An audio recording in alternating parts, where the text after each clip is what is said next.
Thank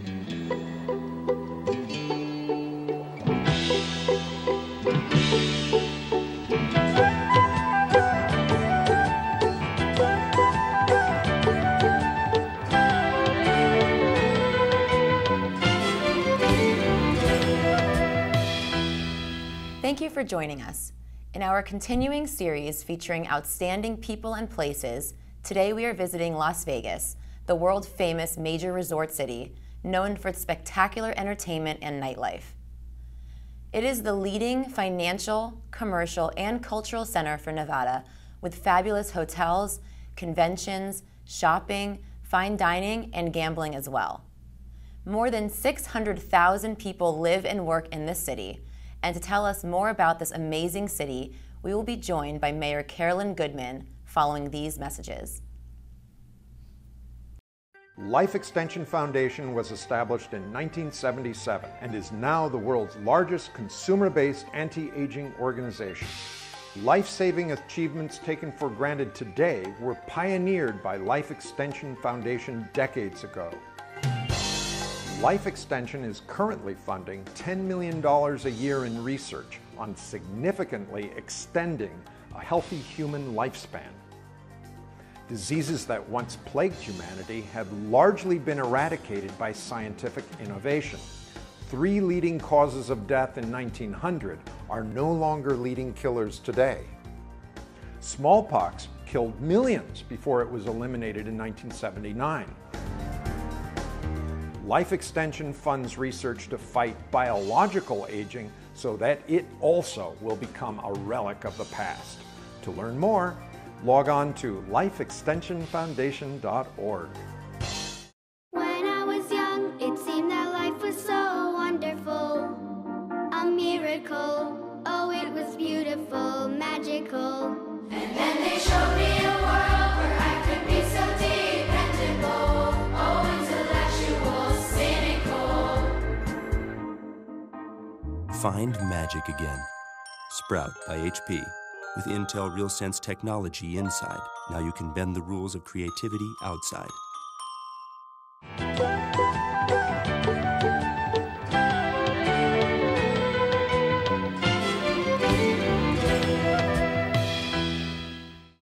With us now is Mayor Carolyn Goodman. A real pleasure and honor to have you with us today. Delighted to welcome you to City Hall in Las Vegas. Lovely city, so exciting to be here really. A little hot today, but it's not a problem. And so exciting for you to run perhaps one of the most famous, if not the most famous city in the world. Well, thank you for saying that. I happen to agree, as does my husband. The name Las Vegas conjures up just a great time, wonderful food, great shopping, of course gaming, but so much more. And so we're just thrilled you're here. What are the plans you have for the future of Las Vegas at this time? Well, you know, we've been coming out like the rest of the world out of the recession. And so as we've been doing that, I think our focus remains the same, which is largely economic development. But most importantly, number one for us always has been safety, the safety and security, not only of our residents, but of our tourists coming in, because last year we had 43 million tourists, which means about 350,000 visitors every week, and our stable resident populations are just under 2.2 million people. And so that's number one. But number two, following that for all of us, what do we think about after being safe? We think about health care. So it's another focus. We're opening our UNLV, University of Nevada, Las Vegas Medical School. And we will be we're creating a whole new, beautiful, architecturally designed, magnificent building that's going to be the starting hub of that medical school, which is close to downtown. And we have the Cleveland Clinic Lou Ruvo Institute for Brain Health already here on our Symphony Park next door to City Hall, which focuses on brain degenerative diseases, Alzheimer's, Parkinson, MS, and we have people coming in from around the world now for clinical assessment. And they stay here for several days, but it's really been a remarkable addition in the health field for us. And then going on beyond that, of course, is our cultural base. We're working on that and we'll continue to do that. But during my husband's administration, and he was mayor for 12 years prior to my, now going into my 7th year, I can't believe it, all the plans were put in place, and then unfortunately the recession hit. And so the actual building and opening took place during my term. And we have a beautiful symphony park here with the Smith Center for Performing Arts, as magnificent, acoustically sound as you've ever seen. And then we have the Mob Museum, which is speaks for itself. We have a World Market Center, which is operates twice a year. It is joined with the, High Point, North Carolina Wholesale Furniture Mart, and sells to the entire country and world. That's twice a year, also located right here. And then I think we have the #1 outdoor mall in the country. The premium outlets are down here, so people who come to visit will go there. And then our last thing is the sports. And of course, education is so significant to us, but it's so significant to everybody in the entire country. And so those are the 5 major elements. We have other spin-offs. Of course, we deal with the homeless population. We deal with those who really are out trying to live in a world where they have mental problems and they can't cope. And like the rest of the cities in this country, we haven't found the panacea yet there. So there's a lot on our plate, a lot of wonderful things happening. And having grown up in the heart of Manhattan, I can tell you it's the best place in the world to live, because no matter what your passion is, whether it's dance or art or photography in the art field or sculpting, whatever it is, anything that you want to do here, you not only can get involved in it, but it's important that you get involved in it to help us build that element. And as you know, we have Nellis and Creech, which is the premier Air Force training base here, and countries send in their Air Force personnel to learn the new equipment. And of course, then we're looking at the future in technology. Well, technology is such an essential component of our civilization today. And research, I'm surprised to hear that medical research and so forth is quite prevalent here in Las Vegas. In fact, the Shalom Show's main sponsor happens to be Life Extension Foundation, and Bill Falloon has some offices right here in town for Life Extension. They sell vitamins and so forth and do research into the diseases of aging. He wanted me to give you this book, by the way, well, Bill that's Falloon. lovely. Yeah. Thank you very, very much. You read a lot, I'm told. So, well, yeah. And not only do my husband and I read constantly, but we have a son who does prostate cancer clinical and lab research. And he's an MD PhD, and the PhD is partly in pharmacology, which is so critical today, because you know when something's wrong, you have so many doctors attending all those diseases and each prescribe different medications, and it's how they work together. And of course, this little piece of equipment and everything to do with technology can bring everything together to one place so you can work the pieces. So I love this, and good health, and appreciate it, and please thank you very much. Speaking about other topics now, Las Vegas as a multicultural city, have things changed over the years, or are they basically the same? Absolutely. I mean, we are as diverse a city as New York City or Paris, London. We have a huge number of different nationalities, all religions, it's a melting pot. And certainly those, the gay, lesbian, transgender community is part of our community. We're a very embracing population. What we've seen, however, is the growth of our community has physically exploded. We've seen a huge growth in our support personnel nationalities, which means we have a large contingent coming in from Mexico. And in fact, our student population of Latino and Spanish-speaking children probably is over half, easily over half the population now in our elementary schools, and we'll hopefully continue to go through and do well in college. But every single population, every race, every culture, representatives from around the world are here.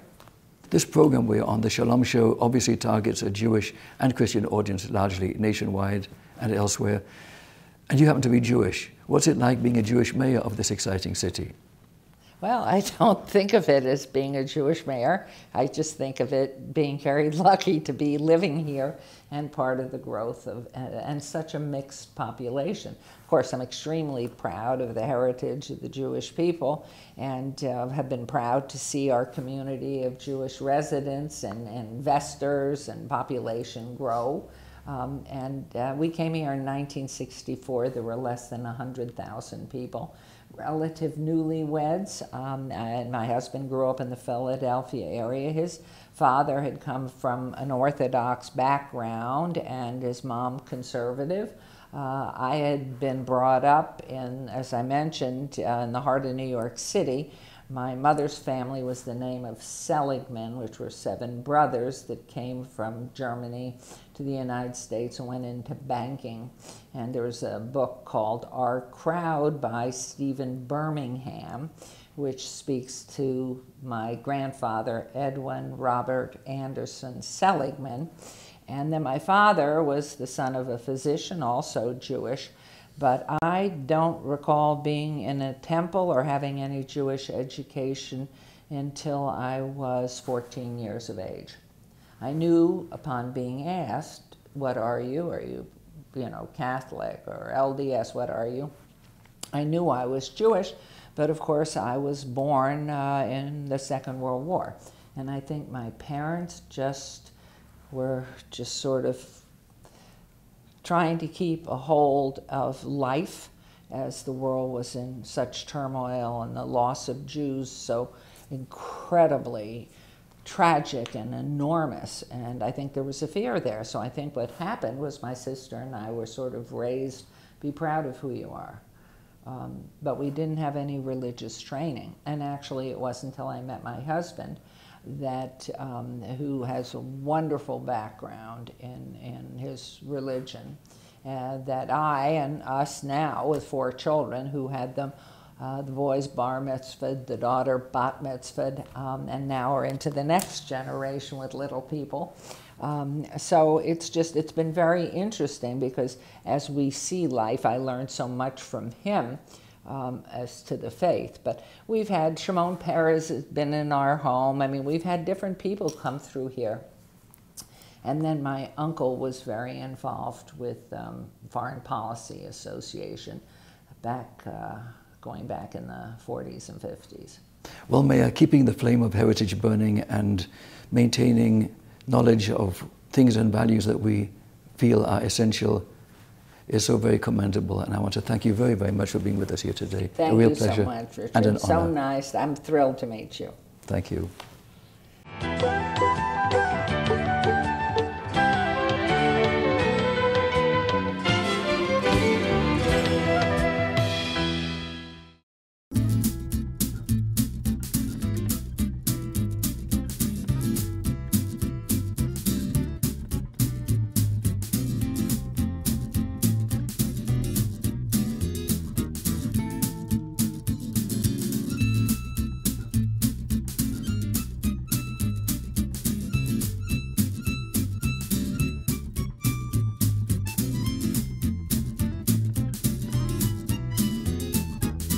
The Jewish Federation pulls Jews across the community together. That's its purpose. It's a federation. I've always viewed them as a way of bringing the community together, to give us strength, to give us leadership and guidance, and also to affect change both in the secular and religious communities. They have all the organizations that are in town. They try to be the umbrella organization and more or less telling to the people, tell us where is it that you feel we need to put our emphasis, our dollars, what is it that's needed. They do various studies, they meet with the leadership to see where we get most mitzvah for our dollar. We are the connection for the Jewish community of Las Vegas to Israel and also to 50 to 60 countries around the world. The Federation enables Jews here in Las Vegas to truly be responsible for Jews no matter where they live across the globe. You think you really can do everything by yourself. And again, many actually can. But that's not why we're here, right? We're here to make it happen for everyone. And the Federation is what gives us not only that aura, but that intent of coming together with one purpose. I can give $5,000 a year, and it'll go into a pail, and it might help 5 people. But I can give $5,000 a year to Federation, and I'm helping hundreds of thousands of people. As I go back and think about it, it was a great part of my life. We had wonderful experiences and met wonderful people from all over the world.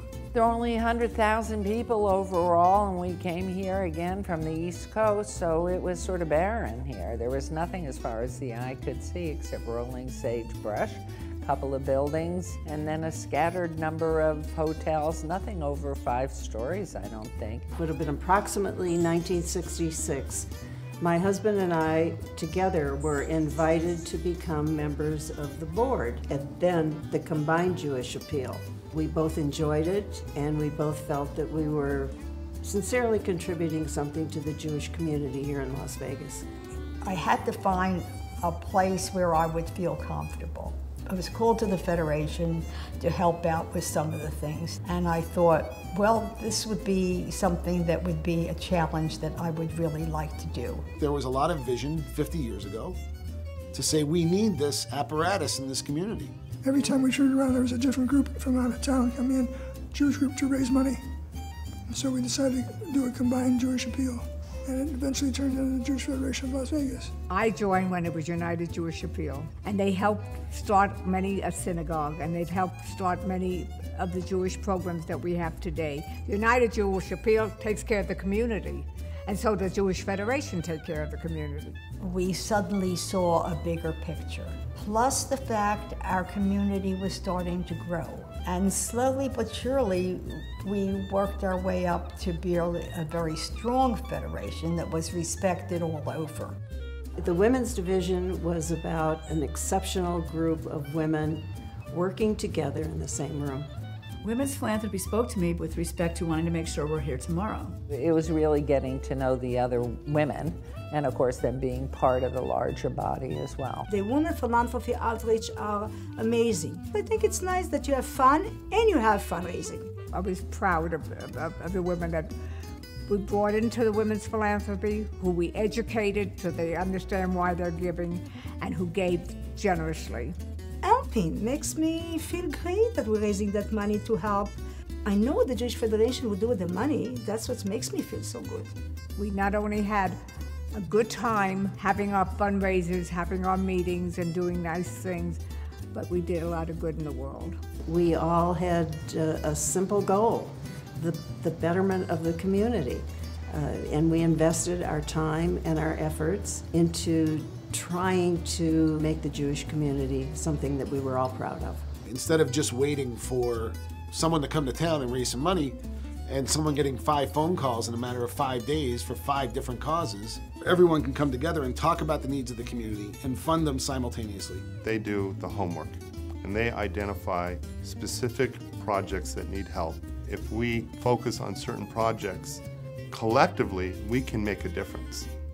And I think that sense of surety is one of the things that Federation provides. We were very involved with education, as we are today. We wanted all of our children to have the opportunity to attend Hebrew school, to attend summer camps, to be able to learn how to be Jewish. We provide funding for kids who are going to day school. We provide funding for kids who are going to camp. We provide funding for kids who are going to other types of Israel experiences. No matter where you fall on the spectrum of life, from the day you're born, the community is embracing you, and the Federation is trying to provide something for you to grow within the community.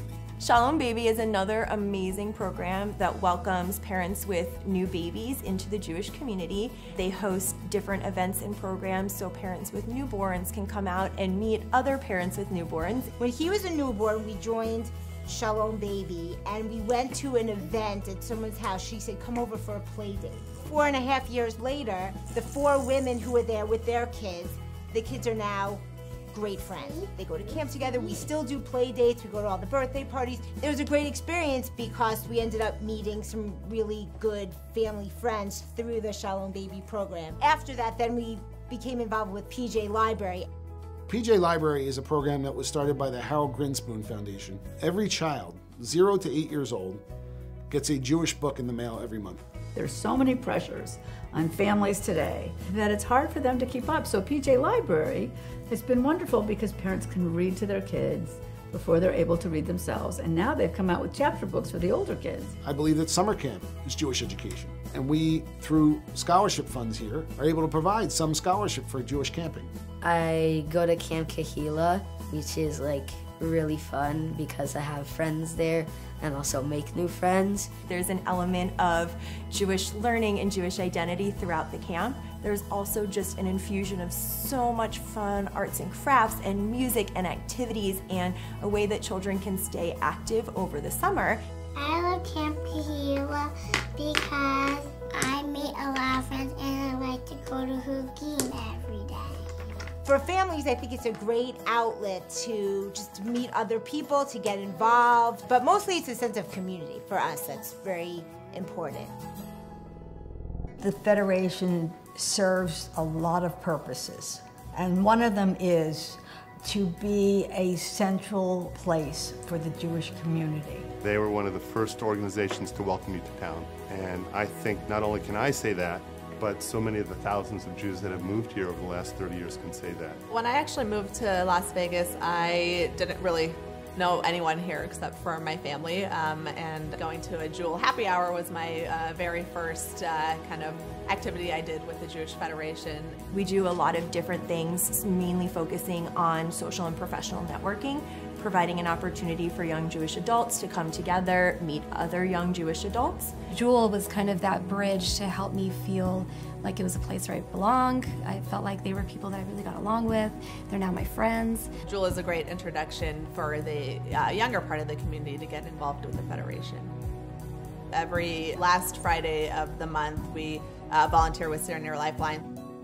Senior Lifeline is a program of the Jewish Federations that helps provide care and resources to low-income seniors. Senior Lifeline is one of the only organizations in town who will actually provide transportation and get them out of the home and into the community. Most of us here are alone, and this gives us a reason to come out and be social and make friends and not sit home and be depressed and be alone anymore. It's a wonderful thing when you get to my age to look forward to a day that you know is going to be lovely. I think it's wonderful. This year, we've served 14,000 kosher meals on wheels, 16,000 congregant meals, and 160,000 hours of holy making services, plus prescription, medical supplies, transportation services throughout the whole Las Vegas Valley. With our elderly in this community, it's not just to prolong their lives, it's to add life to their years. The support of Israel is one of the most important things that you can do as a Jew. A, because of what it represents, but B, also because of what it means spiritually to all of us. It is the center of the Jewish world. There's no other comparison for us as Jews. The impact the State of Israel has on our ability to live our Jewish life everywhere else. Because we know if, God forbid, anything ever happened to our ability to live as Jews where we are, there's a place for us to go. This is the first time in 2,000 years that we have a sovereign Jewish state where we can actually have self-determination. If that was taken away from the Jewish people, we would be going back in history not only 70 years or 75 years, we would be going back in history hundreds and thousands of years. You need only ask 13,000 Parisian Jews in the last 2 years. They've been threatened to live as Jews where they live. There's one place they can go to live as Jews. If that place weren't there, where do those 13,000 Parisians go? When children in Sderot have to be moved because of rockets landing from Gaza, the money that we send from Las Vegas goes to those funds. We have Holocaust survivors in Russia who live in 4-story walk-ups, who can't leave their home, but they get a food package every month. That's us. Whether it's job assistance, whether it's helping the Ethiopian population not become second-class citizens through training, that's the Jewish Agency. Our funds go directly to those things. It's the backbone of what we are. It brings Jewish people together. It brings the community together. And I would really hope that you would make Federation a part of your life. I hope that we continue to pull together for the strength and good of our community and for Jews throughout the world, and that we continue to go Michael L'Chael, from strength to strength. Mazal Tov. It's a night to be thankful. It's a night to celebrate. We should be celebrating all the achievements of the past. That said, we shouldn't be complacent and say that we've done enough. There's a lot of work for us to do in the next 50 years, and I have no doubt that we're going to accomplish all of it. But the only way it happens is if we act as a community. Thank you for giving us the opportunity to make a difference in the lives of our community, the lives of the Jews around the world, and certainly in the lives of those in Israel. Human age reversal. We may be there already. Human studies are now ready to begin to confirm meaningful reversal of pathological aging processes. These clinical trials aim to alter older humans so that they function as much younger individuals. Even modest success will result in a paradigm shift that will impart enormous societal benefits, such as sparing Medicare from insolvency. Life extension is not standing idle while 5,000 Americans die each day from age-related illnesses. Joining us are physician scientists who want to hurry up these technologies to keep people from aging to death. While life extension is pushing these projects forward, we need financial help to ensure these studies are carried through to fruition.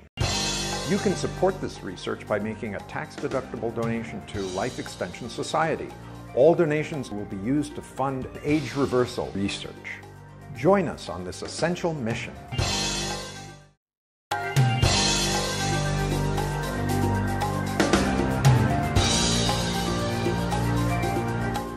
I'm Bill Falloon, co-founder of the Life Extension Foundation. We're the world's largest anti-aging consumer medical group. For the first time in history, we can invite you to an event called the Revolution Against Aging and Death. This is an event that we are co-sponsoring because science has reached a level where we can talk realistically about converting older people into much younger individuals from a biological standpoint. It's going to emanate in San Diego, August 4th through 7th at the Revolution Against Aging and Death Conference. The first conference, by the way, that Life Extension has co-sponsored since 1986. It's that exciting for us to put out this kind of an effort to invite you to attend and meet the Life Extension staff and scientists. I encourage you to log on to radfest.com, enroll, and spend the most exciting weekend of your life. This brings us to the end of our show for today. I'm Maya Brandt. Thank you for being with us.